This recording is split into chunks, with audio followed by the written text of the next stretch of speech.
the Dirty Sports Podcast. I said, welcome to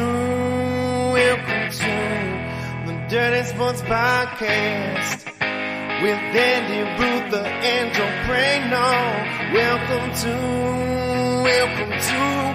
the Dirty Sports Podcast.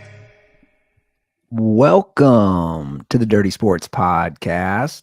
I'm your host, Andy Ruther, coming to you live from Cincinnati, Ohio, with my co-host from Port Hueneme, California, Joey No-Chill Prano. Hello, Andy. Morning to ya.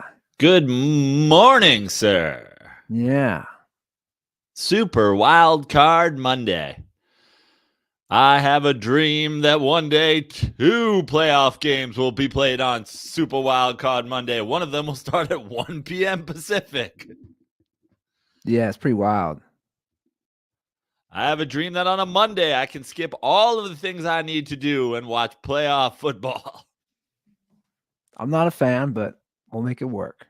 I'm a fan only because it's literally that. I'm like, well, I had shit to do. I have like a ton of shit to do today, but I mean, the game starts at 1:30. What am I mean, the Dirty Sports Podcast and the Dirt Balls, they all come first. I'm going to have to push all that stuff till Tuesday. Well, yeah. For you, it's good. Not when that's when I usually go pick up homegirl. I'm like, okay, this is cool. Making me do this whole. Well, you send her to daycare already like 6 days a week. You may as well just get her a driver. Have somebody do the pickups too. 5 days a week. Well, the significant other is off today, so she's gone. So we'll make it work. It's good, but you know, I would have liked the triple header, but yesterday would have been better for sure. You know, it is what it is. You know, we finally had a good game last night. I was worried, all these terrible blowouts. But we finally got a good game, and here we are. It's getting spicy in the NFC already. It's getting spicy. Yeah, I like that.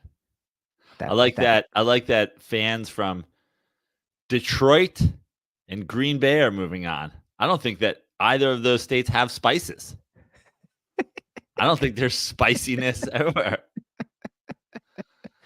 No? They're like, you want something spicy?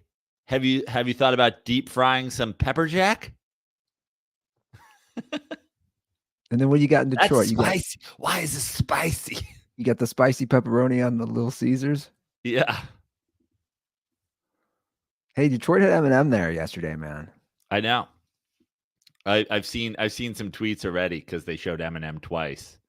Like the Swifties trying to be like, see, no one complains when you show M&M twice. Yeah, they didn't show him after every fucking Jared Goff completion. And also, he's just chill. He was chilling on the sideline. Yeah.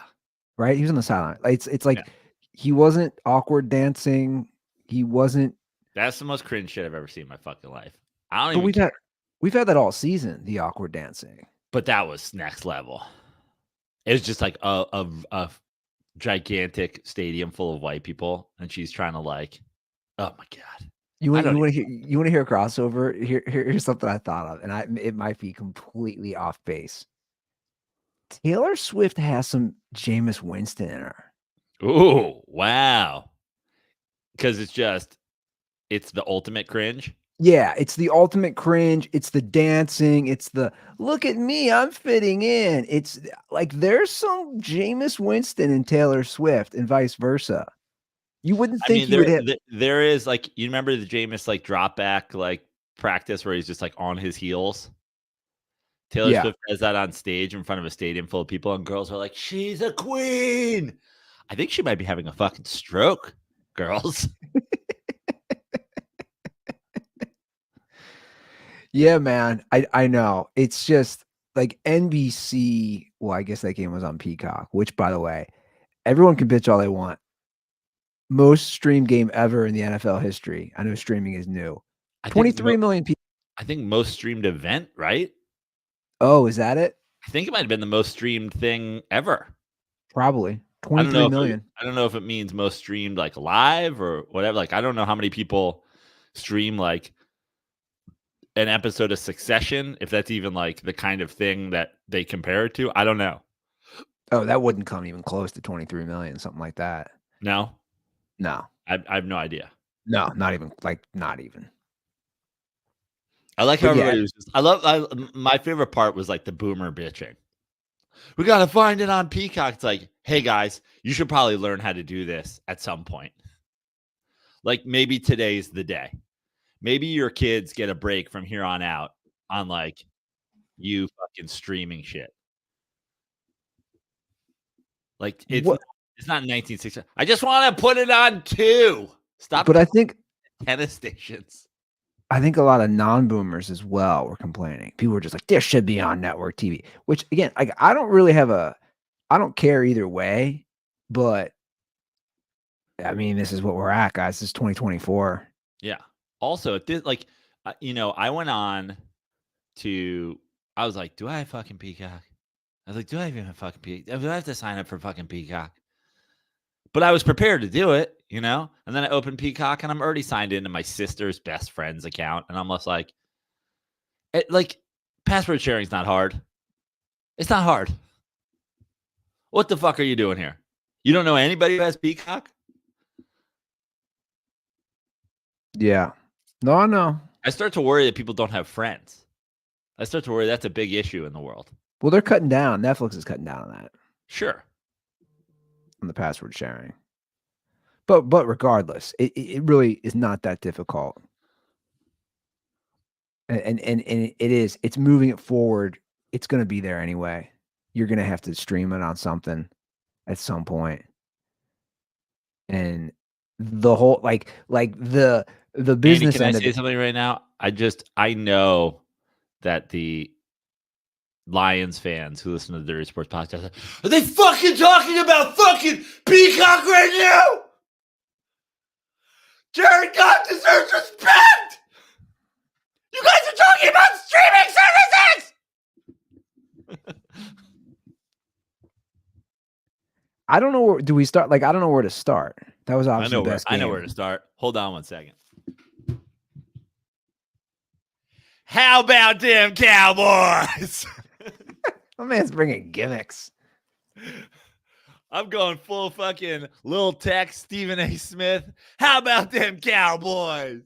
We got it, man. I mean, the paper tigers. The paper tigers, like the both paper tigers showed up, man. Yeah. I mean, we've been calling them paper tigers all damn year. I tweeted yesterday. I was like, I've never been so happy to lose a bet.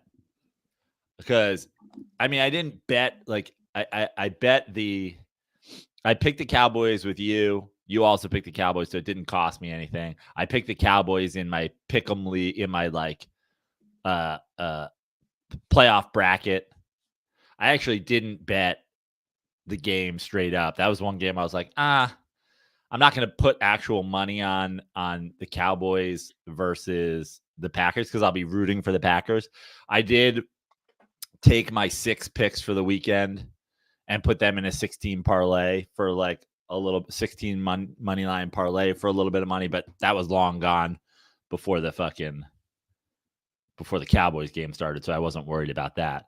But Tug texted me and he was like, why would you bet the Cowboys? And I was like, because it just seemed like, and this happened all weekend, honestly. It just seemed like everybody was on the Packers. The Packers, like not a ton of people were on the Packers to win, but they were like, oh, it's going to be a good game. It's going to be a good game.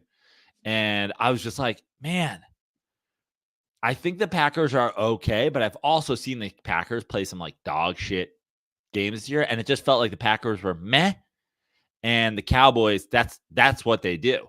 It really felt like the Cowboys get through this game, they look great at home, everybody's on board, and they have an absolute meltdown next week. Like I had no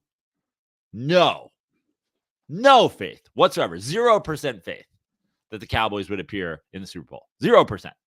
I thought there was a 0.000% chance of the Cowboys appearing in the Super Bowl unless like the Niners got into a fucking plane crash. And I mean, with fucking Sam Darnold, I don't think they beat him. Like, I had a 0.0% chance, but I just thought the Cowboys meltdown would be later on. Like, dude, they didn't make it through the first quarter. Yeah, obviously, the reverse happened. I said Cowboys blow them out. No, the reverse happened. I was completely wrong. Packers blow them out. And look, and we're here again. First of all, like, it's not an I told you so, but it is. Anybody with a brain knew Mike McCarthy wasn't a good coach. Anybody with a brain. Terrible hire, terrible hire, terrible hire. And we all knew the question marks about Dak Prescott. And then again, another bad game. He gets a lot of garbage time. Like, history statistically will look back on these. 3 touchdowns, all these yards, but that's all garbage time. Those don't count. So he's now 2-5 in the playoffs. The game, the Dan Quinn is going to be the head coach of the Seahawks thing lasted 3 minutes. Then, not only do the Packers drive down the field a couple times, like basically untouched, but forget Dak's garbage time thing. Like, Dak iced the game. Dak threw a pick six. That was it. The pick six was the end of the game. And I said it. I was watching and I said, ball game. Ball game's over. That's it. There's no coming back. And then when McCarthy starts kicking field goals, I was just like, what the fuck are we doing here? Mike McCarthy is like the anti every coach. And he's like, hey, man, I think we can climb back in this game with 10 field goals. Like, slow and steady wins the race. Let's get 10 field goals. He had one good Super Bowl run, right? So, I mean, if you take that out, and I know you really can't, but like, McCarthy's now 11-10 in the playoffs. He's 1-2 in Dallas. He's 7-10. So he's a losing record outside of that one run, that one magical run where they were a wild card early on in Aaron Rodgers' career. It's just, he's not that guy. And now Dak falls to 2-5 in the playoffs. Again, it's a team sport, but we do judge whether right or wrong quarterbacks in the playoffs. I think he's going to get fired. And everybody, yes, I mean, the internet, again, the first quarter's not over. And the internet's like, you're laughing. Like, I had people who were messaging me, you're laughing about the Cowboys now. How's it going to feel when Belichick's in the division? I was like, what? In what world? Like, is it just like Bill Belichick doesn't seem like he wears cutoff sweatshirts. It doesn't seem like he's the kind of guy who's like, money is the most important thing to me. Like, Bill Belichick is sneaking out of fucking one-bedroom suburban MILF houses at like 5 a.m. Like, yeah, also, Belichick wants control. Right. You're not going to get control with the Jerry Jones and but forget Jimmy control. Jones Just and like Tom, the whole Jones family. Forget control. Like, does anything do? Can you think of 2 people in the sport of football who are less like one another? No. He's just like, hey, I'm on to this next team. Jerry's like, oh, we'll talk about it. We can talk about it. What do you want to talk about? We'll talk about this game. Talk about last game. We'll talk about my McDonald's. We'll talk about whatever you want. Like, there's no one in football more unlike Bill Belichick. And I just can't imagine that he signs up for that. Who are you going to take it to? Who are we taking in the second round? Who are we taking in the third? What's going on? How are we doing? Well, I agree. And I think he would never admit it, but I think deep down, Jerry Jones, he got us 3 Super Bowls real early, which is obviously impressive. And they were the team of the 90s, and everybody loved the Cowboys and America's team and all that stuff, which is stuck the quote unquote moniker of America's team. And now it's just about money. And it's just been about money. And he doesn't even realize that. Because Jerry, if you really cared, you've been successful in other business ventures, you would run this team differently, but you don't. So it's all about money. You don't actually run the team the way you'd want to run a team to win a Super Bowl, in my opinion. And I think that's where we're at. And again, he already got, any owner would love to have 3 Super Bowls. That's amazing. But nothing about them says, I actually want to win a Super Bowl. They don't. By your head coach, by your quarterback, by you're still just hung up on the names, the flashy players, and the defense that played great just laid a complete egg. And I mean, got destroyed by a rookie quarterback making his playoff debut. I mean, not a rookie, but yeah, basically. I mean, sorry, yeah, you know what I mean. Yeah. Making his playoff debut. And on that side, I think this elevates Matt, just this one win, Matt LaFleur, to another level, because he had Aaron Rodgers all those years, so there's a lot of question marks. How good of a coach is he? He goes into Dallas and just beats Curbs the him. hell out of him. Yeah. I mean, just like, 30 points. And it happened in the Lions game and it happened in this game. They came out and their first drive was so good that I was like, ooh. I have a scripted first drive theory. Like sometimes that drive looks so good and you get so excited. And then, dude, for the first 3 or 4 drives of the, like, they had guys wide open. Yeah. Wide open. So that went out the window. Like, I mean, the first drive was 8 minutes. Shove it up your ass. And then you're like, okay, but they probably practice those 9 plays repeatedly all week. What if? And then the Cowboys don't answer. And then it's another one. And then Dak's like, you guys want one from me? DJ Khaled. Yeah. It's true. And look, man, I know he's not coaching the defensive side of the ball. You're still the head coach, though. That's on the head coach. Get your players prepared. Get your team ready. Absolute just ass whooping.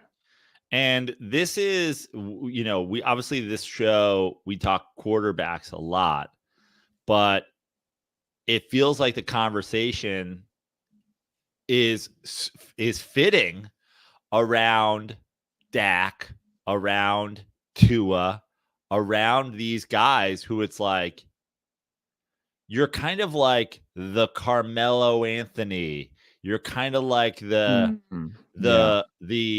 Zach LaVine. You're kind of like, okay, you put up really good numbers, but like, how come you suck in the playoffs? How come when the level of competition goes up, you just turn into a shit bag? And by the way, that's another guy. One of the reasons I'm very scared, and I'm gonna talk Knicks in regards to the NFL a couple times today, but like Julius Randle, everybody's like, how do you trade Randle? How do you trade Randle? He's so good. He's so good. Dude, his playoffs have been abominable. Like, they've been an abomination. They've been a debacle. And it's like, dude, when the level of competition goes up, they showed the stats the other night. Patrick Mahomes has the best 6 seasons or whatever in NFL history to start for a quarterback. And he's better in the playoffs than the regular season. When the level of competition goes up, his level goes up. Yeah, Eli Manning has better postseason stats than regular season stats. And these guys are the guys that just, when the level of competition goes up, they're bad. Yeah, and for the record, I was incorrect. The Cowboys under McCarthy are now 1-3 in the playoffs. He's now 11-11 overall in the playoffs.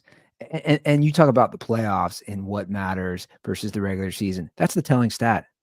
The Cowboys have gone 12-5 the last 3 seasons, won the division 2 out of the 3 seasons, and they have 1 playoff win. That's all that matters, man. It's all that matters. But we all know they're not going to make the right decision. If they do fire, I don't know. Let's play it out. If they fire McCarthy, I don't trust Jerry Jones or any of his Nepo babies to make the right call. Well, the thing with the Cowboys is Jerry Jones has money, and there are great options out there. So everybody's joking about Belichick. I think Belichick's too smart for that. But is Vrabel too smart for that? Vrabel's the kind of guy who's like, I could see Vrabel signing up for all the money. Yeah, and I wouldn't I blame could see anybody for doing Harbaugh that. sign up for all the money. But if he doesn't hire one of those three. So we live in obviously an age that analytics are used so heavily. They're discussed everywhere. You brought up something with the playoffs that analytics, well, in a way, they are telling, because you're saying Patrick Mahomes' statistics are even better. But the it factor, right? Some guys have an it factor or a clutch factor, especially quarterback, where you can trust them on a drive. And to be perfectly honest, that's why, and I'm not trying to pivot to this game, but we could if we want. That's why I had major, major issues with Sean McVay punting. I was like, you don't trust Matthew Stafford. Like your defense, all they need is a couple first downs. I think that was a terrible. All they need is a couple first downs. Agreed. Just trust Matthew Stafford, man. He's going to find somebody. Or if he doesn't, you lost with your quarterback. You lost with your guy who's done game-winning drives, Super Bowl game-winning drives. You punt, you put it on your defense, who clearly McVay had a couple things in that game, and that's absolutely one of them because, it's almost anti-analytical if you think about it, because you have to look. So you're like, we stopped them the whole second half. Do you think that you think that continues? Like oh man, the roulette wheel's gone red every time. I guess I should just keep betting red. It's like, that's not how probability works. That's not how probability works at all. Like the fact of the matter is it has nothing to do with the last spin. So, but the idea of like seeing that and being like, we're stopping them so we can stop them again. It's like, honestly, you didn't they're a pretty good offense. You didn't stop them a ton in the first half. No. You figure it out in the second half. What if they it just seems crazy to not put it in Stafford's hands, and the idea that we're just going to shut them down the whole half. They're not going to be able to get a first down. Well, I know it's a third and long. Exactly. Yeah. And then the other thing is, I'm sorry, fourth and long. The other thing is, and by the way, I said the same thing in the Cowboys game. When it's 4th and 10 and they kick that field goal, everybody I was with was like, well, you got to take the points. You can't go for on 4th and 10. I go, when they kick the field goal here, they're going to be down 4 more points after the next drive. Like, they're not going to stop. Like, the only way that they have a chance of getting back in this game is if they score a touchdown. So I don't care if it's 4th and 40. You can't kick a field goal there because you're about to be down more points in another drive. So, yeah. And then the other thing with McVay, obviously, the red zone failures. Nakua had an amazing game, and then every time you're in a red zone, you only go to Cooper Kupp. Yeah, I know. I agree. And that's what I was thinking on that 4th and long. Try to find Nakua. God knows how great he is, yards after catch, breaking tackles. You trusted your defense. Again, you had one timeout, man. It's like the announcer said. Which was also, they opened the second half wasting a timeout. Yeah, so they basically get 2 first downs and the game's over. I knew the minute he punted, I go, this game's over. They're gonna the Lions offense is too good. They're gonna get 2 first downs. I mean, Stafford played a great game. I know Lions fans are like, Jared Goff is the second coming of Jesus Christ. And for the record, Goff played a good game. He also, look, that two-handed shovel pass backwards, it's very, very fortunate that didn't go the other way for 6 points. Now, look, Goff played a good game. Stafford played a good game. And since I tweeted it yesterday, and I will give the Lions fans their props, but also while we're going things beat by beat here, the NFL's not rigging games anymore, right? Those just happen to be no calls. Those were like happen to be no calls. 2 weeks ago, it's the NFL wants the Cowboys, the NFL wants the Chiefs, and now Lions fans are like, them's the breaks. Sometimes the refs, they miss them. That's football. Sometimes they miss every pass interference for a whole half. That's just the way it goes. It's not that like the whole world loves the Lions right now and everybody wants to see the Lions win a playoff game. It's not that. Right? I'm glad we can agree that sometimes refs just blow calls. And the NFL was never rigging the games. They didn't rig it for the Cowboys. They didn't rig it for you guys. Missing every blatant pass interference for an entire half. But I'll give the Lions some props. And I'm going to do it for one reason. Okay? Okay, let me. I want to take this step by step. First of all, congrats to the Lions on winning their first playoff game in 30 years, whatever. Like that is 2 years. That is something. When you're a team like that, a playoff win fucking matters. It does, yeah. It matters. I feel like Lions fans want to be like, look at us, we fucking did it. You guys, nobody believed in us. We fucking blah blah blah. To a franchise like the Lions, you just got to get that playoff win. So props to you for doing that. I think that's a sad state of affairs, obviously, to be in. But you got to start somewhere. You got to start somewhere. But the reason I'm going to give the Lions props is this. And I hung out with our boy, Andrew, yesterday. He's in from Germany. We had brunch and we were talking about he wanted to know how I'm feeling about the Knicks right now. And I said about the Knicks, I said, listen, I didn't love the trade because, the bench scoring and blah, blah, blah. And I still don't like Randall and I still wish they would trade him because I don't think we're a real contender and et cetera, et cetera, et cetera. I said, but everybody keeps telling me if the Knicks make another move, this is all part of another move. Here, this is the other move that's coming. Here comes this other move. And I'm like, I'll believe it when I see it. And what I said to him was like, I don't even necessarily think the Knicks need to make this gigantic next move. I think if the Knicks pick up a bench big to play some defense and they pick up a Brogdon type to come off the bench and replace the quickly scoring, I said the Knicks could make the Eastern Conference Finals.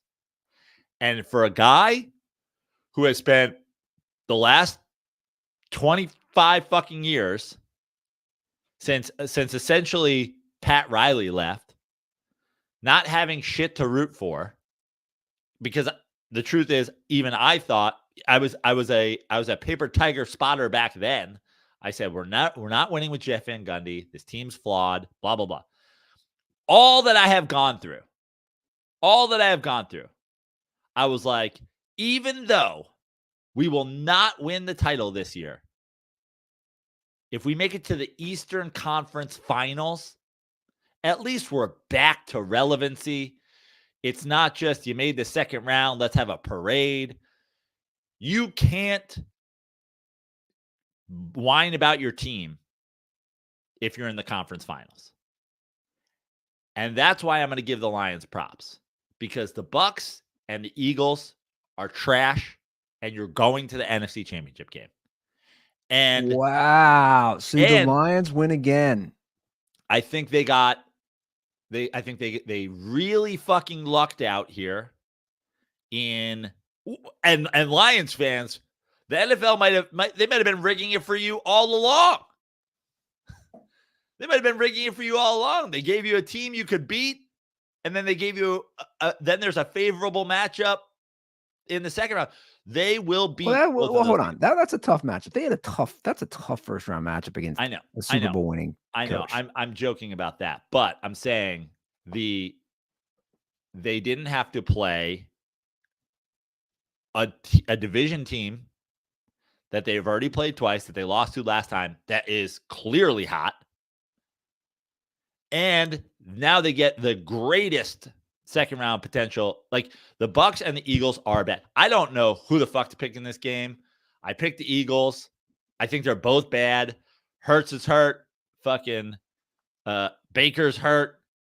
Both these teams limped literally and figuratively in the playoffs.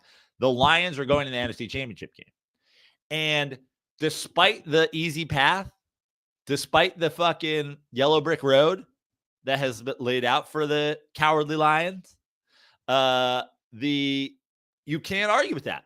If you're in the conference championship game, you are to be respected.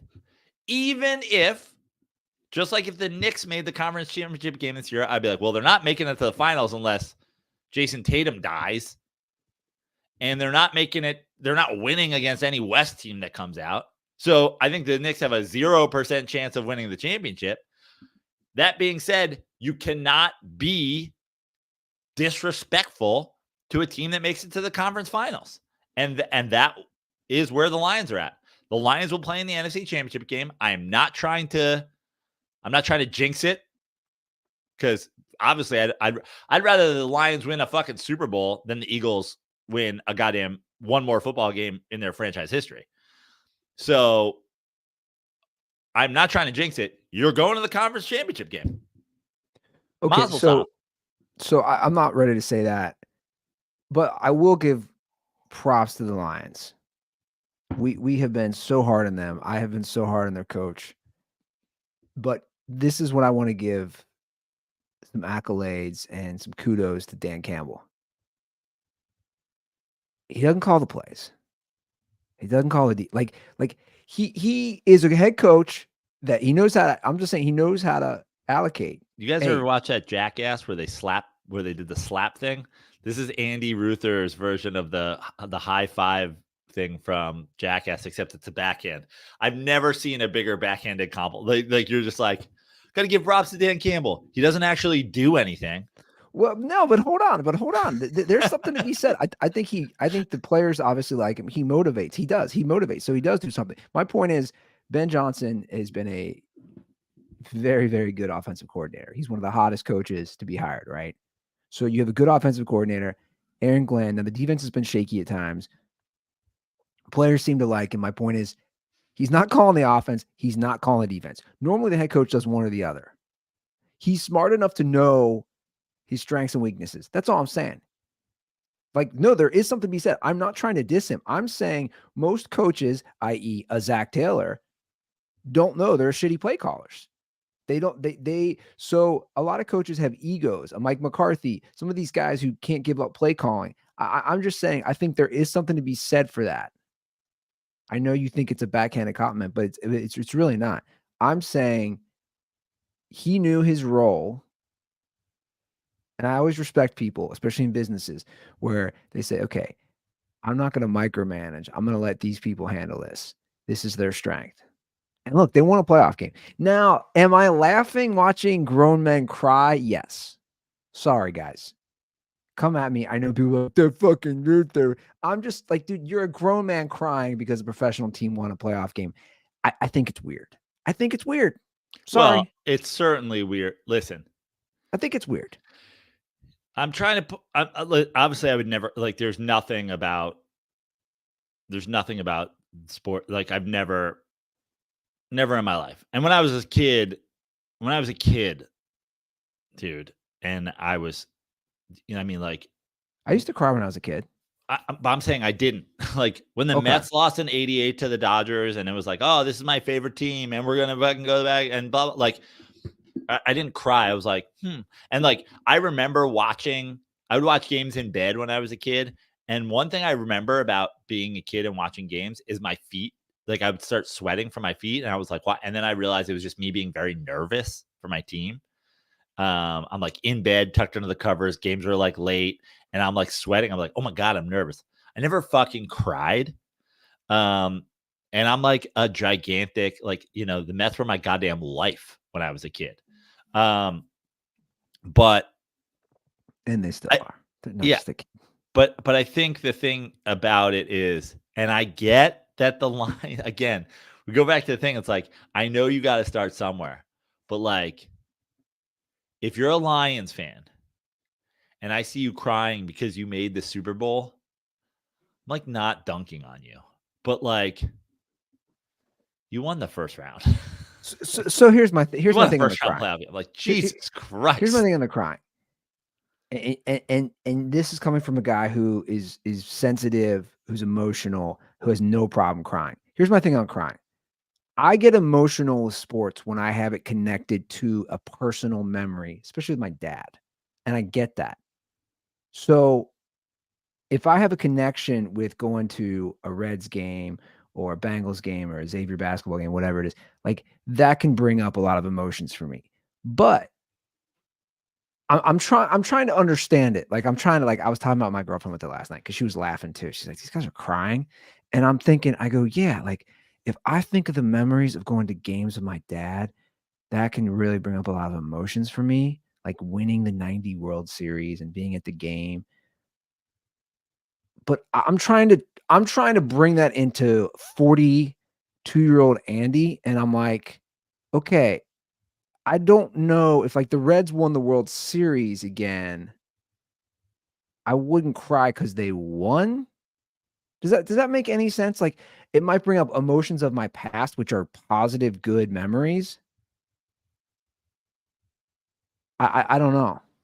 Now see, then we got a comment, and I think this is interesting because I did want to have this conversation.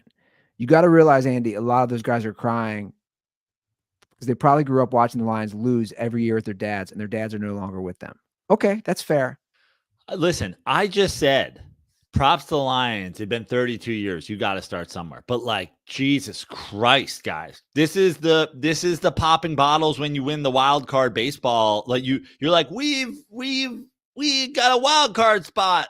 Let's all put on ski goggles and spray each other with champagne. Like you want a playoff game. I understand that for the Lions this is crazy, but like there's got to be a little bit like we're not done yet. You know, like I hate to go full Kobe here, but like, are you happy you're up 2-0? He's like, job's not finished. It's like you guys won a fucking play. Like, is there any fear here that like So maybe of a I'm letdown? biased. You guys are you're laying on the floor of the fucking Ford Field crying. Well, there is. That's You why got I through was like, super wild card weekend. I was shocked. That's why you already are like they're going to win the next game. I think. Again, Well, listen, if I were rooting for the Lions in any regard, I would be very scared about a letdown. I just think that the Bucks and Eagles are trash, and I think that this couldn't have worked out better. I obviously have a bias in this scenario, but in my opinion, the reaction from Lions fans is different, is way more like the crying and all that is way more different than when the Bengals won 2 years ago, which ended a 30-year drought as well. Now, I believe Randy Ruther cried. Sorry, Right. dude, I got 30 under the bus. I believe he did cry, so maybe I'm completely wrong in this. I felt like that Bengals team was like, okay, we ended a 30-year drought. Let's keep winning. And obviously they did, and they made it to the Super Bowl. Which brings me to my next question that I want to ask you that I was thinking of last night. Real quick. See, I see a comment here. See, this is what I'm saying. Tough guy Andy here. I'm not tough. We all know. I'm a crier. I'm sensitive. I'm not saying there's no toughness here for me. I have no problem with grown men crying. I'm not knocking that. I'm saying I think it's weird. You guys can knock me. I think it's weird. I hear all the thing. I'm saying if you guys won the Super Bowl and you just like you're like I'm taking 2 days off from work for crying, like that's fine. I've told the story on this podcast numerous times. When Italy won the World Cup, I called my house to congratulate, and my sister said, "Call back. Dad's sitting at the kitchen table with a glass of scotch crying." I'm just saying, like, context. They won the Won a World Cup. playoff game. I think it's weird that you're like, because I feel like that's a low bar just like in life. You're like, And I get that. there was a 30-year. I get that there was a 30-year drought. I get that. I'm saying, as an outsider, like, this is a win for you. Sure. Like, this is a thing. Like, for a lot of teams, winning your first playoff game doesn't mean a goddamn thing. For you, as I'm saying, if you lose the next round, which I don't think you will, but if you lose the next round, this is an accomplishment. You did accomplish something. You are building something. You do have to start somewhere. You do have a coach. You do have whatever. It's just like, I don't know. Well, I think to really personalize it, I think people put so much into their teams where, and again, this isn't me judging. This is just how I'm trying to live my life.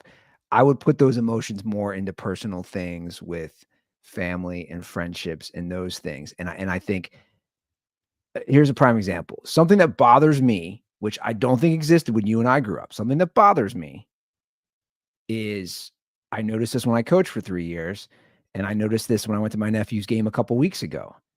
I see all these dads at their son's game, and they're buried in their phones watching the Bengals game.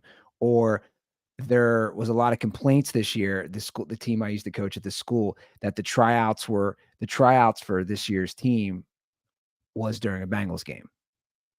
And I think that's shit. And I think that's shit parenting. And I'm just gonna be honest. I think that's shit parenting to show to your child that the Bengals are more important than your kid's game. I think that's shit. I really do. And I think that's a bad lesson to your kid, because what you want to do with your child, in my opinion, as a parent, is say, this is important to you. If you want to get emotional over your game, you should, because that shows you care. But when you're buried in another team's game while you're at your son or daughter's game, or you're telling your kid, hey man, we're not going to do tryouts, or we're going to complain because the Bengals game is on. I just, again, this is just my opinion. I don't agree with that. I think that emotion should be vested with showing your son or daughter, hey, your sport or whatever you're doing is greater than the NFL game. Sure. I mean, I don't have a kid. I don't really have a fucking strong opinion, because also I've been around a lot of youth sports, and I've coached a lot of youth sports, and like, honestly, like, sometimes people take that shit way too seriously, and it's like, just get out there and get out there and run around. It's like, not every Pee-wee soccer game's the fucking World Cup. And like, let's stop yelling at refs at the 8th. We agree there. I don't want you to think I'm going there. I would never want to do that. Let me just say this. I want to say one more thing about this Lions play. So the last team, I know the Bengals have, but like the last team that was like very well publicized, the Bills. Remember, we're not that far removed from the Bills winning their first playoff game. Okay. And I'm sure there were similar reactions, because they're from a similarly destitute place where this is all they've got. You know, they've got wings and they've got the Bills.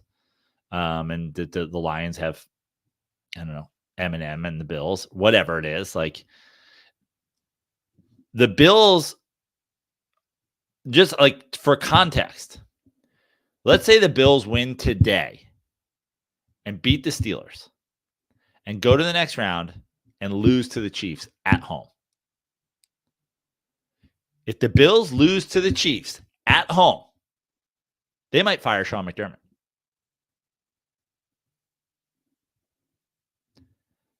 We're at a place where just a couple years ago, it was, fucking Bill. Now, if the Bills don't fucking make the conference finals game or go to the Super Bowl, their head coach might get fired. This is the context that you need to be thinking about these things. And it's not like, and that's a good thing for Bills fans. They've raised the bar. Right. I'm just saying, when it feels like pick a lane, right? It feels like pick a lane. It feels like you either have a high bar for your team or you're crying when you win the first round. Which I was about to get to a few minutes ago, and then obviously we went on this whole sidebar as far as crying and grown men. Which by the way, guys, I'm not saying I'm right. Like, you guys can feel how you feel, and that's. Yeah, I think it's an interesting. I think it's an interesting discussion. I'm not going to. like I said, it's weird to me. It might not be weird to you. That's fine. I'm not. This Saints players seem to love it that Jameis hangs outside the locker room and insists on high-fiving everybody in. I think it's the cringiest fucking thing of all time. Yeah. So like I remember from a personal memory, I remember Xavier used to play in the Cincinnati Gardens, which doesn't exist, and has a great history with the Cincinnati Royals and Oscar Robertson. And I attended the last ever Xavier basketball game there. And they did a montage afterwards, and the whole stadium or the whole arena stayed. And my dad had so many great memories too, right? From seeing Oscar Robertson and going to Xavier games, etc. And I remember a lot of grown men crying in there. And I was 17, 18 at the time. And I remember thinking like, okay, I get it. People have their memories of growing up and again, watching all these different games from professional to collegiate. And even then I was like, okay, like these guys are crying. Like it sucks. Whatever. That's something I'm going to cry to. But I want to bring up this point and this question because we talk about the Bengals, we talk about the Lions, and I'm going to throw the Browns in. 3 kind of destitute franchises that are all from the Midwest. They've never won a Super Bowl. Who wins a Super Bowl first? I think it's a great question. Between who? The Bengals, the Browns, and the Lions. Can I take D? None of the above? Let's just say I'm going to give you the next 7 years. 7 years. Well, okay. 2 different questions. All right. Who's going to win the Super Bowl? One, you have a franchise quarterback, but obviously my honest answer is none of the above in the next 7 years. That's my honest answer. No, you don't think no Super Bowls from those 3 teams in the next 7 years. Wow. Who do I think wins a Super Bowl first, though?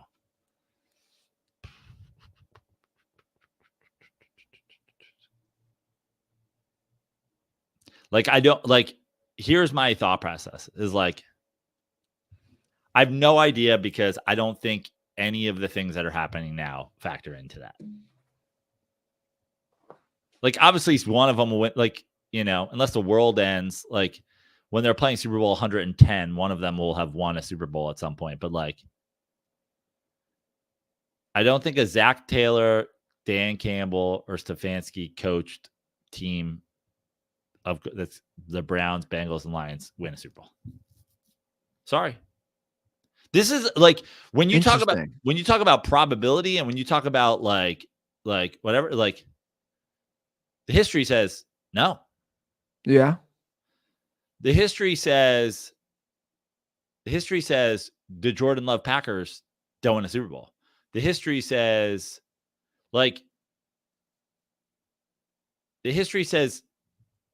the Ravens and Lamar Jackson don't win a Super Bowl. Like, that's what the history says. Like, you're better off saying no. Like, here's the thing. The Bengals aren't in the playoffs. The Browns got murdered in the first round of the playoffs. And the Lions squeaked by a first round. Like, they're not, no one's rolling here. So what like, who do you think wins? Like, right now, you like coach, quarterback, defense, right? That's why I asked those 3 teams. It's really tough because but the Browns don't have a quarterback right now. They have Joe Flacco. Obviously, they're going back to Deshaun Watson. What does that look like? I don't know. Their defense is pretty good. Their coach is pretty good. But like, how about this, dude? And this is going to infuriate the Lions fans. And this is going to, but like, give me the Texans. If you put the 4 of them in there. Interesting. Because Joe Burrow is great. That's the thing that makes you lean toward the Bengals, right? But the Bengals got there and lost already. History says they don't go back. I know, they were so close. That's my thing. It's like you were literally one play away.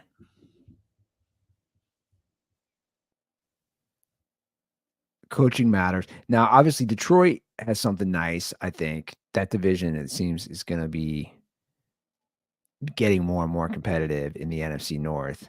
The AFC North is obviously already very competitive.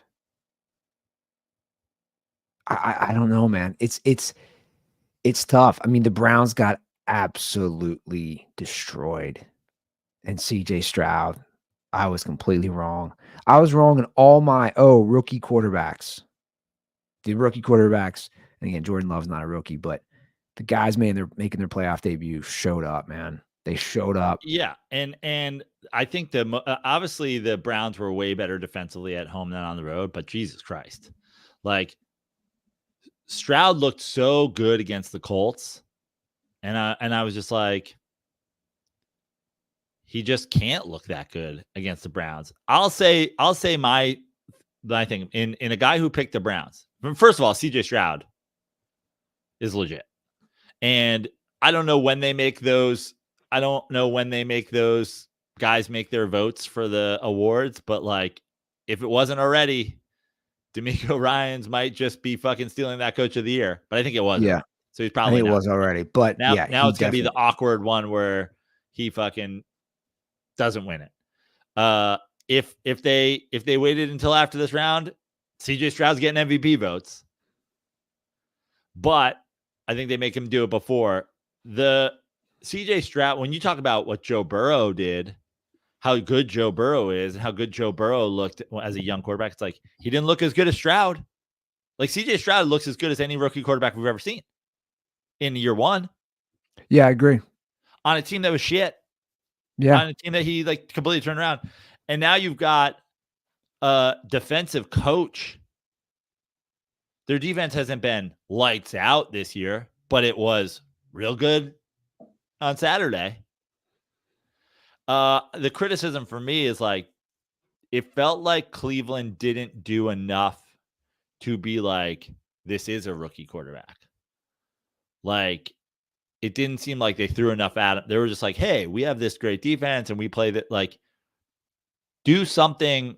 I mean, first of all, Houston murdered them. And Joe Flacco throws two picks. Like, my buddy was like, yeah, I know, like, the Browns were like a hot Super Bowl pick, but like, color me like not surprised that the 38-year-old quarterback who didn't play half the season had a complete and total playoff meltdown. And I'm like, that's fair. I really didn't have a ton of confidence in like Joe Flacco coming out and having the like game of his life yesterday. I just thought Cleveland's defense is going to attack a rookie quarterback. Yeah. They didn't. And therefore they got attacked. You know, this is a reverse of the great fucking art, but like the best defense is a good offense in this situation. They came out and they attacked.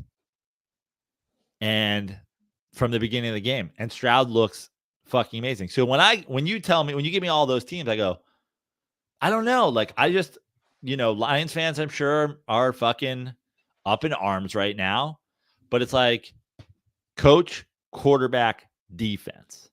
The Lions aren't playing great defense, right?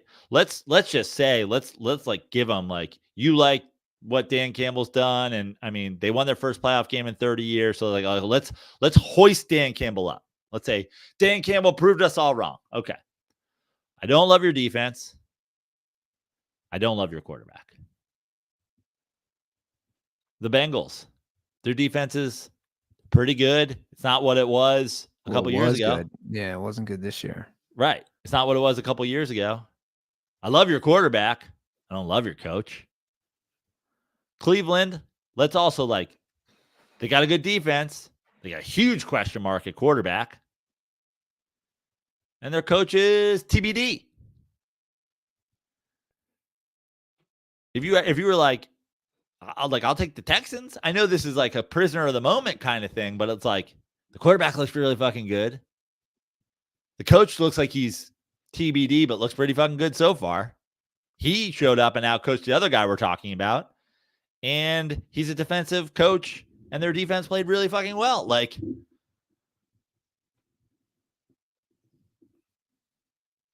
so we have a call. Somebody's been sitting on this. It's a long call, but I'll play it. He had to leave 2 calls. They're all excited based on the Browns game. It's a TJ Watt versus Myles Garrett call. Dirty Sports. I've been waiting to do this call for a long time. That was like an old Memorex commercial where I was sitting in a chair and the sound was blowing me across the room. The voice of God. Dear Lord. Dirty Sports. I'm here. This is a question I have been wanting to ask you since the beginning of time. Who has a better chance of ending up in heaven and who has a better chance of ending up in hell?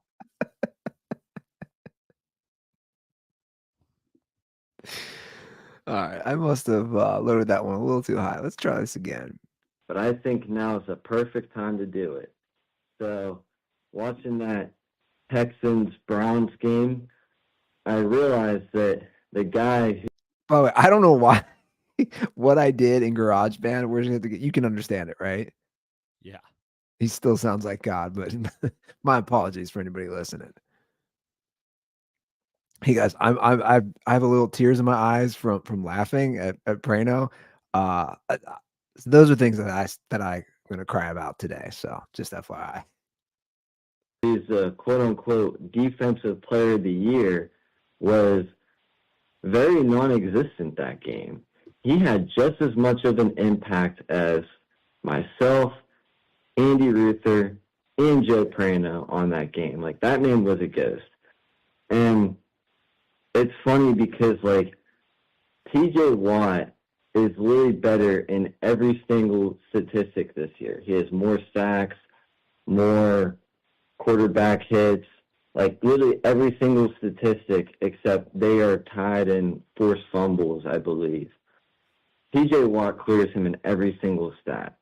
And I think a good cross-sport comparison would be when LeBron and Kobe, the only stat that Kobe's better than is free throw percentage. But for whatever reason, there's still some people that think Kobe's better.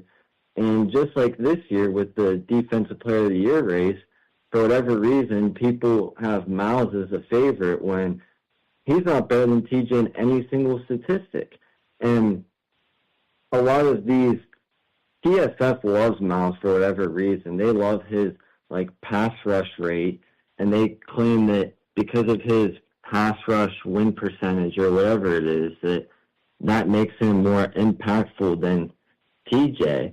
But if he is a better pass rush rate, then he should have more sacks.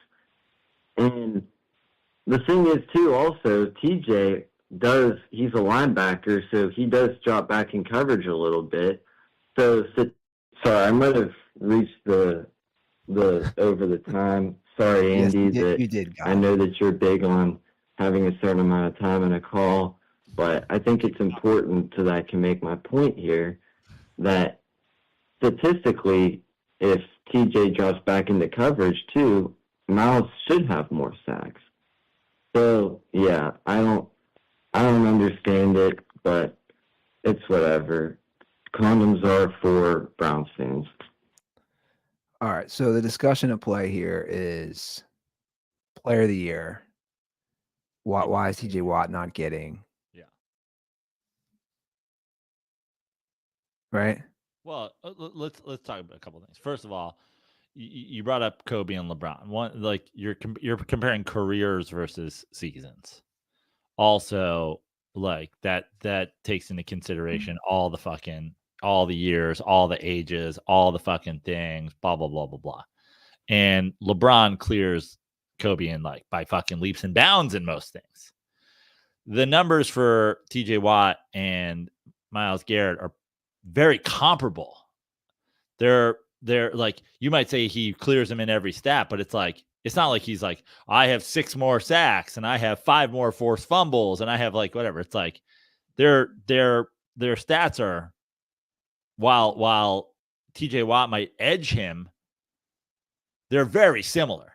And that's when you get into what we've been talking about when it comes to the MVP vote. That's what you get to talk about all these things and across these awards in sports, which is if it was just simply who was the best defensive player, sure, maybe it would go to TJ Watt, but the other factors are the Browns won a bunch of games with no quarterback, with on a fourth stringer playing games because Pittsburgh. their defense, right? But Pittsburgh won less games, and Pittsburgh had their starter for longer, and the Browns is a team that feels like it was in this because now you could say the same thing about the Steelers in terms of like their defense is the only reason that they're in the playoffs, and that's for sure. But like the Browns being a team that like got headlines for their defense this year factors in. So now you go, this team, this like defensive headline team, who's their best player? Oh, he's equally like, I'm not disagreeing with the caller. I'm just saying like, this is essentially the Lamar Jackson MVP case, right? Like we've talked about this. Like Lamar Jackson doesn't have the best stats, but his team is the 1 seed. So you take the best offensive player on the best team, and now you've got your MVP. So I mean, Garrett is the odds-on favorite, followed by Right. Margaret Parsons, then followed by TJ Watt.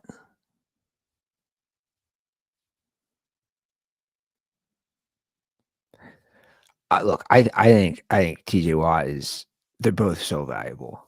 Is TJ Watt playing tonight? I don't think so. So, I mean, I think you're going to see it. Like,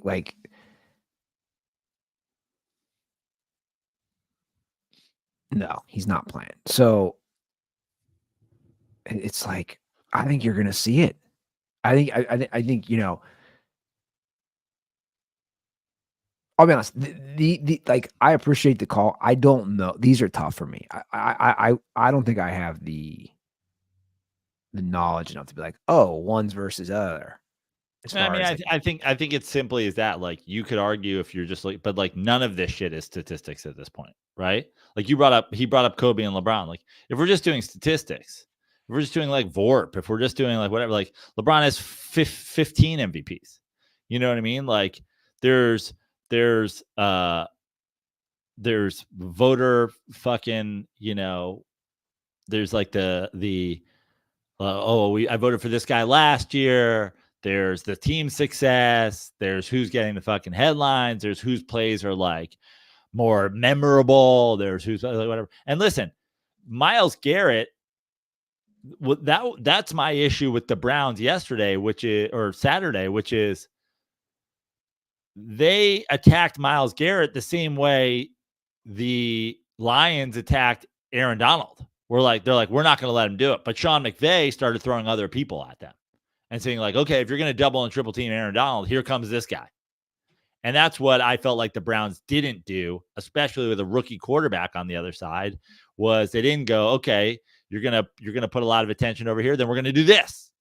And that's why CJ Stroud had an amazing, historic first game for a rookie quarterback. So that was an issue. But like in any of these situations, like who tweeted it the other day? Somebody tweeted, I think it was a former player or a current player, you shouldn't be able to get a Pro Bowl vote if you don't have an interception. You shouldn't go, if you're a defensive back, you shouldn't be. And I'm like, what the fuck are we talking about here? Now we're doing the like Darrelle Revis wasn't a Pro Bowler because no one threw the ball at him. Like that's insane. Yeah. Like Myles Garrett not having the game of his fucking life or whatever is one thing, but also they went out of their way to make sure that didn't happen. And the Browns didn't adjust and do anything else about it. Yeah. Okay, I'm going to ask you another question that I had asked. We're looking at the future and we're talking. I like this because we're talking Garrett, we're talking TJ Watt. So I'm going to bring back, because the Lions just won, and Penei Sewell, first team All-Pro at his position. What is he, left tackle, right tackle? One of them. So I asked our boy Andy Ruther this. I said, okay, you're a diehard Bengals fan. We all know. At the time, I was big. You draft Sewell. Everybody shit on me. Everybody's like, Ruther, oh my God, you lost the bet with Chase. You lost the bet. And I said all along, let's watch it play out.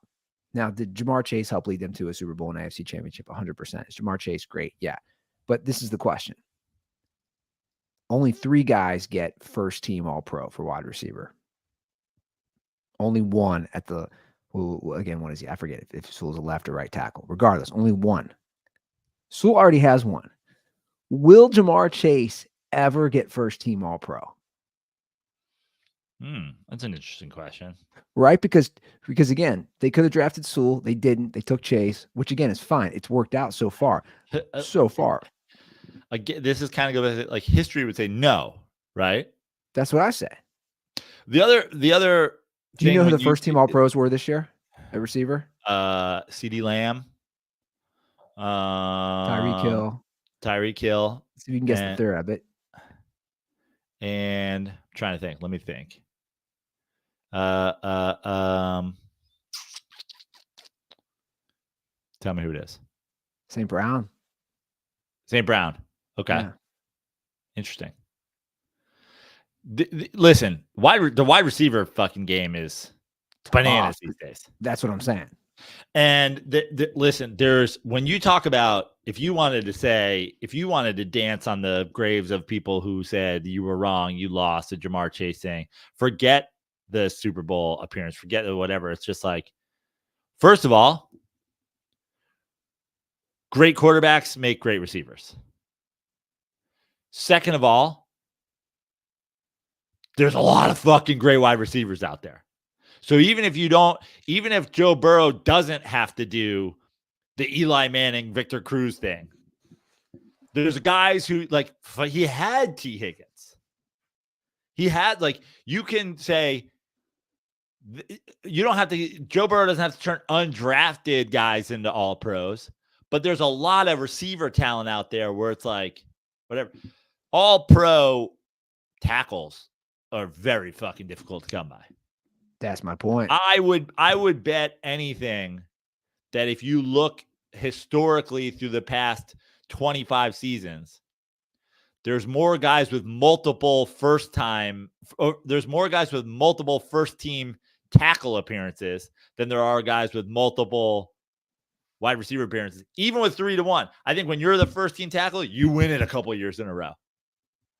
And every given year, we're 2 years removed. Like, there are people last year who took Cooper Kupp as the first wide receiver in their fantasy draft.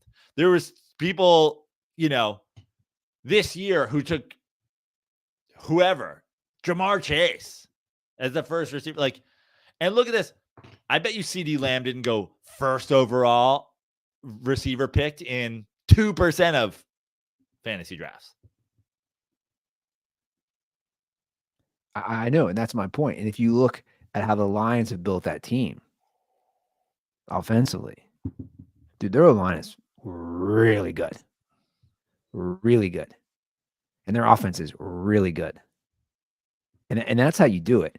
There's different strategies to build your team. I mean, Goff had a very nice year, but they have a really nice team. They've drafted well. They've put the right pieces in place. Look, for as much as we shit on them. What's funny too is, you talk about LeBron takes a lot of shit for LeBron the GM, which LeBron's a basketball genius. We know that. But LeBron the GM, obviously he works within the salary cap system and whatever. But he is historically get me Melo, get me this guy, give me that guy. And you're like, fucking why, dude? The fuck do you want Melo for? And if you look back, if you look at the NFL, if you look at the quarterbacks who either vocally or between the lines complain about their lack of weapons, those guys don't do as well as the guys who complain about their lack of protection. Aaron Rodgers went to the fucking Jets and was like, I want this receiver, this receiver, this receiver, and this receiver to come with me. Seems like you should have brought a fucking tackle with you, dude. None of those guys are going to be in the league next year. You're like, I need Randall Cobb. Why? You need protection, dude. Yeah. That's a good point. Tom Brady wasn't like, I don't have enough weapons. Yeah.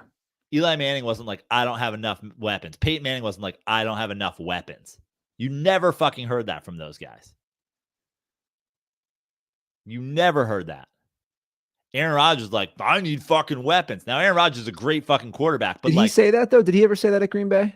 Well, dude, I mean, the whole thing with the like not drafting a receiver in the first round and blah, blah, blah. And they keep taking these guys. And that was apparently a thing. And now it's, should Devontae Adams go to the Jets? It's like. So we haven't even really talked about the Chiefs-Dolphins game much. Yeah, let's talk about that. We've kind of skipped over that. Let's do it. I can't wait to talk about it. And I think it's perfect timing because we're discussing quarterbacks. Mahomes looks good. The offense, this isn't your old KC 2019, but they look good. They make the plays when they have to. Mahomes bitches, by the way, too much of the refs at this point. Dude, he's doing a little crybaby, man. Like take aside his great game. I just wanted to put that out there. He whines. I think he whines more than other guys have in the past, like the Bradys. And it's just my opinion. For sure.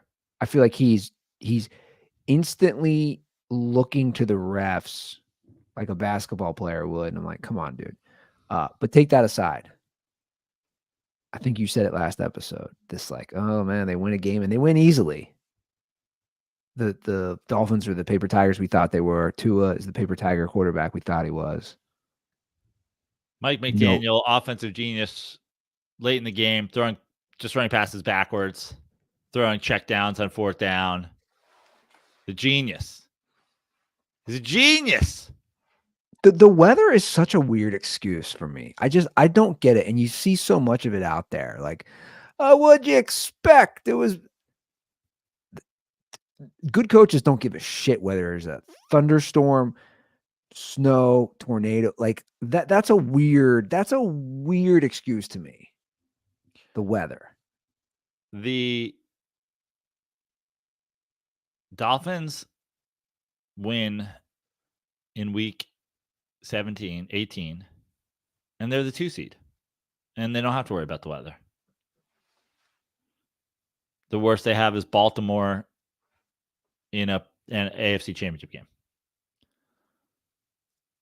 Win your fucking division, man. Let's start there. You're a genius, and your quarterback is a top 5 quarterback, and you have the best receivers in football. And you want win your fucking division, man. Like the Patriots, a big part of the Patriots thing is how many times they got to play at Foxborough. A big part of the Chiefs thing is the AFC championship game at Arrowhead every fucking year. Win your fucking division, man. That starts with if you're facing the end zone that you're going to, throw the ball in that direction. I know for a fact, and a lot of people give me shit on this show about I act like I'm some sort of football guru. I don't think I do that at all. But I'll tell you one thing. Go in the direction of the end zone you're trying to score in. It's late in the game. You're down. Why are you throwing the ball backwards?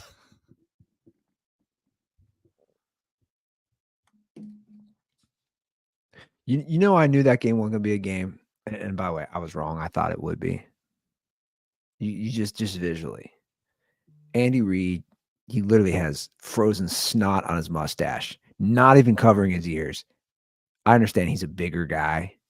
And then Mike McDaniel is literally McDaniel is covered head to toe, except for his ankles, because he still has to have cool short pants on. Just bundled up. Looked like he wanted no part of it. That's not a team you want to face, though, man, just because of their history, right? I know this isn't the same Chiefs team. They have defense. I know neither of us would be shocked if they made it to the other Super Bowl. I don't think they will, but I wouldn't be shocked. 100%. But we have to talk about the Dolphins, dude. Yeah, we have to to talk about Tua. This is my issue with just sports fandom and the sports media in general. It's like a couple people are talking about Tua's future right now, but the majority of people are like, look at his stats. He's this in the league. And like, I'm not going to shit on our boy Damon here because I'm sure he's down bad today. But I got him riled up in my tweets. And this is another thing with fans of our show specifically. You want to talk, everybody wants to talk about their team. Hey, give the Lions respect, give the Eagles respect, give Brock Purdy respect, give Tua respect. And I just have regular old conversations. Here's my thoughts, here's my opinions. And if I share my opinion with somebody and they don't like it, you're a fucking bitch because Daniel Jones sucks and you're a loser. Have fun having the worst quarterback. Dude, the fact of the matter is, Tua, before Waddle and Tyreek Hill, is Daniel Jones. Statistically, he's less athletic. And now we're doing the thing. We did it last year when the Giants won the playoff game. The Giants are like, Giants fans are like, I guess we got to pay Daniel Jones. We won a fucking playoff game. Tua is the exact fucking what is Tua? What has Tua ever been pre-Tyreek Hill? Mediocre. Looked like dog shit in that game. Looked like dog shit, dude. Well, he wasn't his turnover. No, he didn't turn like Daniel Jones. Yeah, because you're not throwing the ball. You're throwing the ball backwards to uncovered guys for screen. I know. I'm just pointing out the differences. Look, I don't know. I would have. Here's the one thing about fucking Tua. I wish he threw a pick on that fourth down. I wish he fucking threw a pick. You have a chance of getting a pass interference or a fucking reckless completion, or one of the two best receivers in football makes a fucking play on a 50-50 ball. You have an opportunity to get a first down if you throw a ball that might be picked past the sticks. You threw fourth and whatever, you threw a fucking 4-yard pass. It is dog shit. That's Kirk Cousins at the end of the fucking playoff game last year. That's Phillip Rivers throwing the ball out of bounds, fourth down against the Jets. That's horseshit, dog shit, trash ass. You are not a franchise quarterback, bullshit quarterback play. Get the fuck out of my locker room. I'm not paying you. Goodbye. So Tua's played 4 years. This is not the old NFL. And in my opinion, you know within the first 4 years. Right? Don't you agree? I think if I'm not saying you have to be quote unquote that guy. You know if you have the potential to be that guy. Now, this was his first playoff game. Correct me if I'm wrong, because he was hurt last year. Correct. I just don't know if he's that guy. I am forget the fucking weather. Forget like everything. Let me ask you this. Yeah. Show me that fourth down play in a vacuum. Show me nothing that happens before and nothing that happens after. Cool. Not my guy. So here's the difference. If we look at the quarterbacks this weekend, I can look at CJ Stroud, I can look at Jordan Love, and I can look at Tua and say those guys can be that guy. I can't say that with Tua. Now, I don't know. Tua's a question mark. Who was the third one you were meaning to say? Because you said Tua. That's what I'm saying. I can look at those other two and say they can be that guy. I look at Tua. That's the difference, is my point. That's the difference. I look at him and I go, I don't know. I just don't know if you can be that guy. I know. He can't. This is like a Kirk Cousins situation. Can Kirk Cousins win a Super Bowl on this year's Niners? Yeah, probably. Can Tua? Yeah, probably. But can he ever win it on this Dolphins team? No. How much fucking offense you need, bro? You're basically telling me Tua is Hawaiian Kirk Cousins. Sure. I mean, that's what you're saying. Yeah. And I don't hate it. Just to me, people get caught up in those numbers, Joe, and that's what I always struggle with too. Dude, of course, people get caught up in the numbers. They're so caught up in these regular season numbers.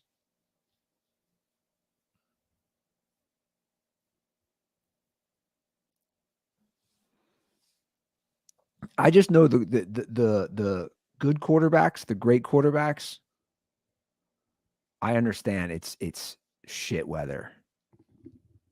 And trust me, we've had that here. Like I woke up today, it was 6 degrees. We've had not as cold, but damn near as cold in Cincinnati. We've had the same thing going on here. It sucks. Literally, I go outside with the dog for 2 minutes. I don't even play football in this. I get it. The weather sucks, but I just don't see that as an excuse of guys who've won Super Bowls. I just don't see that. And this whole weather conversation has become a big thing this weekend. And like every team should play in a fucking dome. First of all, like, listen, I understand the fact that Buffalo's building a new stadium, and the fact that it's not going to have like at least a retractable roof is crazy because they're building it.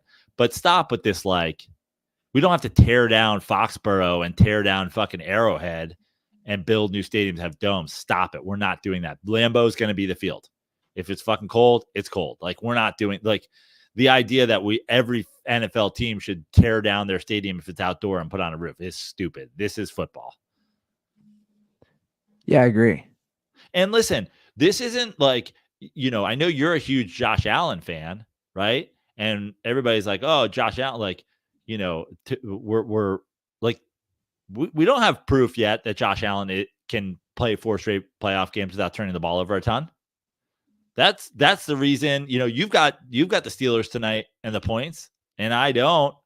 I have the Bills, but my fear is, what if Josh Allen turns it over 3 times? Now, I think Josh Allen's better than Tua, but I can say right now, I don't think Tua's the guy, but I think the jury's out on a guy like Josh Allen. Can you go 4 straight playoff games without turning the ball, without costing yourself a Super Bowl by turning the ball over? I don't know. I guess we'll find out. All of these guys can win a fucking Super Bowl on the Niners this year, right?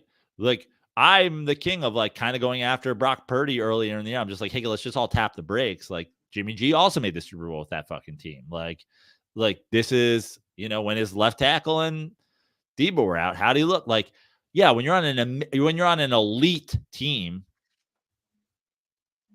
whatever, right? But you don't automatically, there's no guarantee that you're at some point in your career going to have an elite football team. So are you the guy that can elevate a team? And to me, just look at Tua's numbers before he had these receivers. They're pedestrian. And now he goes in it, and now you're like, you're a high-powered college team. You'll run the fucking score up in the Pac-12 and then just get murdered in your bowl game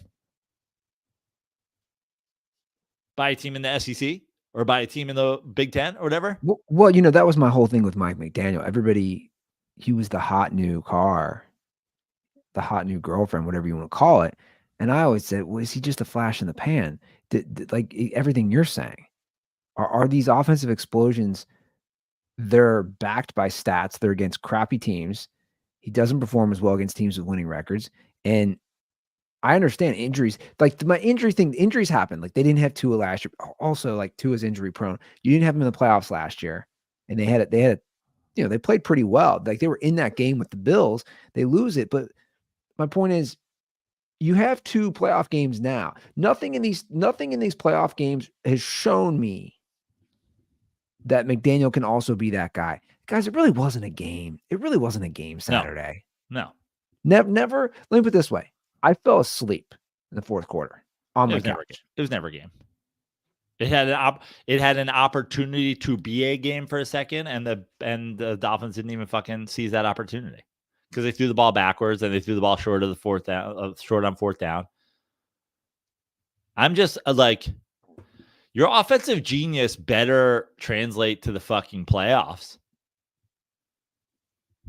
If you're the greatest show on turf, okay. If you're the, we've seen these offensive teams, but now we've seen those teams lose too, but they got one and they lost one. That Broncos team with Peyton Manning, they got one when they were way less offensive than they were the year before or 2 years before or whatever it was, when they had all the records. They got fucking beat up in the thing. I'm not criticizing that Broncos team, but obviously they met a good defense in the Super Bowl and they lost. Dude, the Dolphins didn't make it out of the first round. I haven't made it out of the first round. Now they have the longest streak, correct? They do. Longest streak without winning a playoff game. I think it goes back to 2000 or something. And that's my thing. Like, you've seen 2 playoff games. You've seen 2 under McDaniel.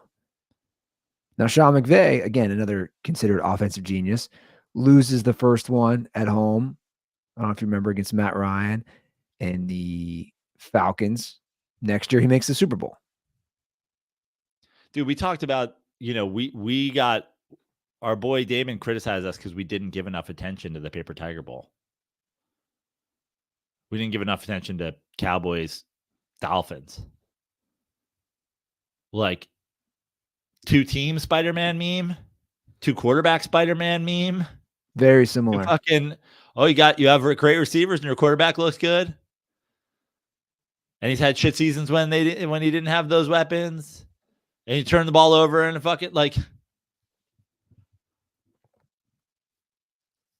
yeah, really great at home this year. Didn't beat a lot of great teams this year.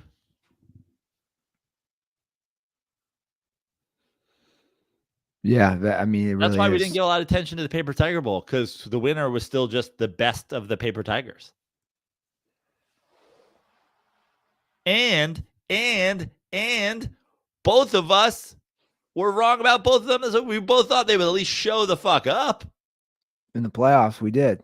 We both thought that Dolphins would lose, but we thought they'd make it a game. And we both thought the Cowboys would win. Now, we both also agreed none of these teams are going anywhere of actual distance, which is kind of like the whole thing. And I guess that's, we can circle all the way back to the Lions thing. It's like, I guess for me, it's like, I just look at these things as like 2 buckets.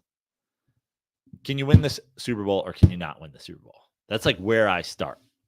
Can this team win the Super Bowl? And throughout the year, I was taking more and more teams out of the bucket of teams that can win the Super Bowl. And I'm left with like 3 or 4 teams at this point. And I know my mentions last night, the Lions fans are pulling up my tweets from week 1. And it's like, congratulations on your playoff win. You're not in my Super Bowl winning team bucket. And the Dolphins never were. And the Cowboys never were. And you guys want to fucking scream and yell about it, but it's like, scream and yell about it when you win the fucking Super Bowl. Now, again, like I said, the Lions fans. Let me ask you this. You're going to the NFC Championship game. So what's your hang up about the Lions? So look, I just want to ask you. I'm talking going to a Super Bowl. Because Jared we all Goff, know the defense. I was just kidding. Okay. That's fair. I just want to bring up, again, we've talked about teams that have sucked. Coach quarterback defense. Like, okay, let me take, how about I'll just like jump on the Andy Ruther train. Fucking, we love Dan Campbell's ability to share the fucking load and focus solely on the grit. He's a grit master. He is, a great CEO, knows how to, delegate. And he has made sure everybody plays their part, and he focuses solely. He is the CGO. He's the chief grit officer. He's damn good at it. So let's do that. Jared Goff played fine yesterday. But as you keep moving down, now you play a better defense and you play a better whatever. Like, do I like Jared Goff against the 49ers? No, I do not. I don't either. But I like their defense against better offensive teams. Like, that's why I'm like, oh damn, they fuck it. What an absolute like. Now they have a Baker Mayfield Bucks team, an injured, banged up Eagles team. I'm already penciling them in. because I think that those teams are more flawed than the Lions. I know crazier things that happened. The Bengals win the Super Bowl in Arrowhead when they were down 18 points. I'm just saying things can happen. That's one reason I ask. I mean, it'd be wild if the Lions made the Super Bowl. I also don't expect it, but I'm just saying it's in the realm of possibility. I also could see a major letdown game next week. The Lions, Ford Field is going to be so turnt. So turnt. I mean, I know it was turnt last night. Let me read something to you, because I know he's not a huge sports fan in terms of watching game by game. Seems like he jumps in. He obviously is a great writer. He's a former guest of our show, Jeff Pearlman, New York Times bestselling author of 10 books, former guest of our show. I want to read you a tweet he put out yesterday, and you tell me what you think of these. Because I thought this, I was like, for a guy who like openly doesn't like, he's not like on it game by game. 10 NFL beliefs after today. 1, Detroit's only route to the Super Bowl is Green Bay, somehow upsetting San Francisco. 2, Detroit can't beat San Francisco. 3, Green Bay might be able to. 4, Detroit can beat Green Bay. 5, Goff is a solid NFL QB. 6, the dividing line between solid and great is the line between Goff and Stafford. It's not insanely obvious, but pay attention and it's there. 7, Mike McCarthy won't be back. 8, Bill Belichick will want 0 to do with Jerry Jones. 9, Jones will make Jim Harbaugh the highest paid coach. And then 10, because he went to fucking Delaware, Joe Flacco greater than Rich Gannon in Blue Hen royalty.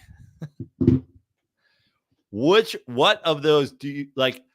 For a guy who doesn't dive in, I kind of agree with a lot of it. Like, I think Detroit's chance of going to the Super Bowl is if somehow Green Bay upsets San Francisco, which I think Green Bay is more likely to upset San Francisco than Detroit is.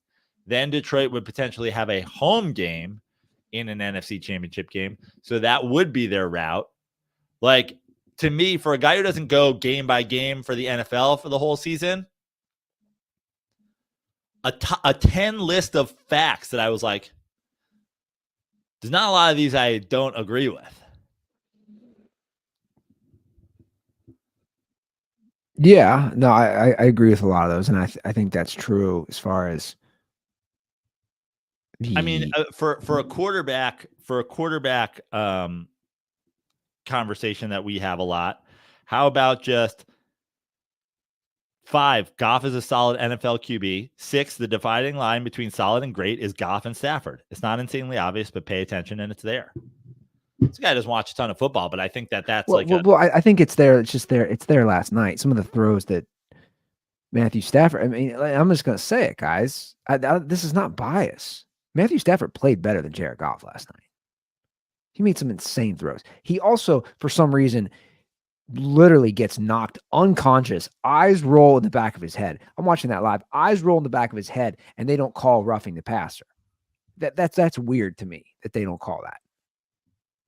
There was some bad officiating. I'm not going to blame that. And I think Goff is he's shown, he's proven me wrong. He's shown he can be a fine NFL quarterback for sure. He's not Matthew Stafford. We already know. One led a team to a Super Bowl, scored 3 points, won a Super Bowl, and had a game-winning final drive while his team was with the same team. The same team. A couple years later. So, like, we already have that side by side. So I think a lot of that's accurate. Things can happen. You never know. You never know. We did that. We did the Goff. Was it Goff Trubisky? Was that the Medium Pizza Bowl? Was that the Medium Pizza Bowl? Is that who we're talking? It was a Medium Pizza Bowl. So listen, I'll adjust my Jared Goff thing. Jared Goff, because he's in Detroit, Jared Goff is a large Little Caesars. Jared Goff is a large Hot and Ready. Which are great. Yeah, it's great. Very, do you remember when I fucking discovered the large Hot and Ready? $5 large Hot and Ready? I was with you. I was like, why doesn't everybody do this? Now, if you put a gun in my mouth, I don't think it's the 50th pizza on earth I take.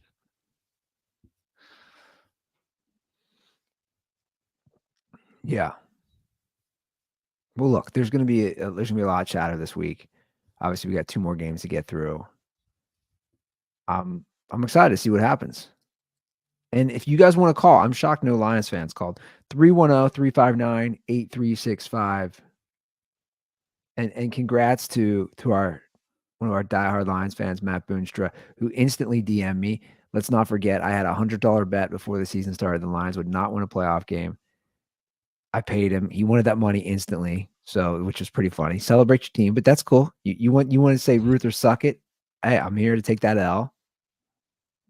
And for the record, I can still laugh. Any of us can still laugh about Dan Campbell and his speeches because they're ridiculous and he's a cartoon character.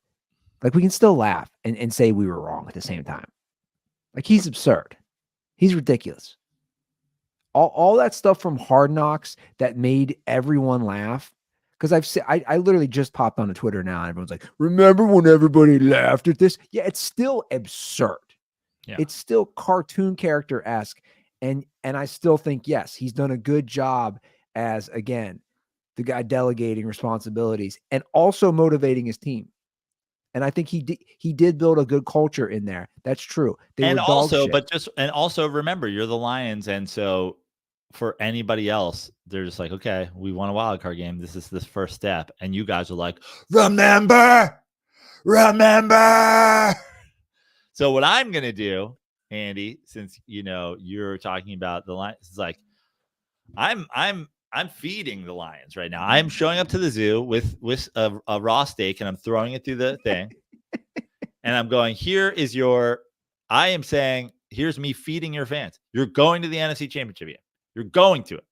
You're going to the NFC Championship. I'm throwing steaks in the Lions den.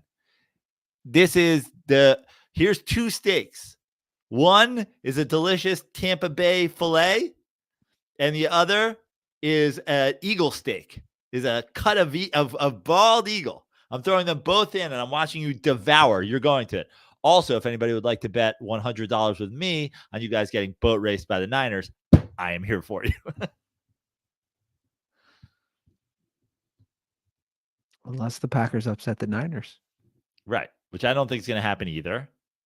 But like Jeff Perlman said, I think that they have a possibility of it, and the Lions' best chance to get through is to play them at home. Well, we shall find out. I know we've gone crazy NFL, but I am on a little bit of a time constraint here. Unless you had something of importance. I mean, I like that you were even doing this. Was there ever a plan to do anything about the NFL on the Andy Ruther rundown? I didn't look at the rundown today. Did you make a rundown? Nothing besides NFL. Okay. We'll be back. We'll be back on Thursday to preview games. We'll have 2 more games to talk about. That's the amazing part of the Andy Ruther all NFL rundown. We only played 2/3 of the playoff games. Andy's going to make us do a Thursday recap of the 2 games, preview of the division weekend. What type of thing would have to happen in the NBA for it to make the rundown on Thursday? That was a great game-winning shot by Dame Lillard. That was a great shot. That was a great shot. I mean, I'm still seeing things. That was a great shot. Same time. That was a hell of a shot. I did get a text from I'll pull it up, from our friend Guy on Couch, and he said this might be the greatest day in Wisconsin sports history. It was the video of Dame, and also obviously they won. And I just wrote, come on, bro, you've witnessed 2 Super Bowls and I was with you for one of them. And he goes, you are 100% correct. like you want a playoff game and you want a regular season basketball game. Well, hold on. Let me counter that with something which was hilarious, but also this has got to be the greatest couple weeks in Michigan sports history, right? With Michigan winning the national championship and then the Lions winning their first playoff game in 30 years. It's got to be. Like, I don't think the Detroit Pistons mean nearly as much as either of those two Red teams. Wings have had some good teams. Yeah, it's true. But going back, did they ever win Stanley Cups when the Pistons won? I just don't think it matters as much. You don't think it matters as much? Because I bet there's a good chance that happened, right? It's the same sports season. Sure. Lions fans who want to call and dance on us, and I know for a fact we're going to get some calls from Lions fans because I know, despite me saying you're waltzing to the NFC Championship, congratulations, and I'm proud of you. Well, I already know I'm going to get calls because people are not going to like my take on the crying. If you make a call about any of these things, if you make a call about Andy, like Andy's backhanded glove smack of Dan Campbell, I don't think I'm glove smack. I'm mocking you for crying, even though he cries at his. He's already pre-cried at his daughter's little league tryout that he won't be missing for a Bengals game. He's pre-crying. Hold on. Crying for Isla's softball tryouts. Yeah. Real quick about that. My thing again was I should have said this, that I couldn't get over the dad buried in his phone on a Jake Browning meaningless Bengals game. Okay, that was my thing. That's fair. Sure. I should have said that. And I was like, dude, like, anyway, that's just. But anyway, when you guys call about what it got, listen, I've already been dealing with Lions fans for 2 full seasons now. I know that we're going to get calls. As part of those calls, could you at least throw in whether or not this was the greatest week in Michigan sports history in your lifetime, be with Michigan winning the national championship and the Lions winning? That would be, I'd be interested to hear that. And before we sign off, just one more time, how about them Cowboys? You got anything else? You want to add before I wrap this I'll up? be up in SLO this weekend for shows. Go on my page. I got shows Thursday and Saturday. Don't Tell comedy shows. Links are on my thing. If you're up there on Friday and you want to come to Sneaky Pete's, shoot me a message. I got shows coming up in Vegas. I got shows coming up in Arizona. I got shows coming up in San Diego. If you're in the greater San Diego area, we're doing an outdoor golf and comedy show February 9th at Goat Hill Park. Come to that and just go to joeprano.com in general for all my shows and follow me on social media at Joe Prano and like and reply and favorite and subscribe and do all the things. How about them Cowboys? All right, guys, that's our show. We'll see you on Thursday. Have a great week. And as always, stay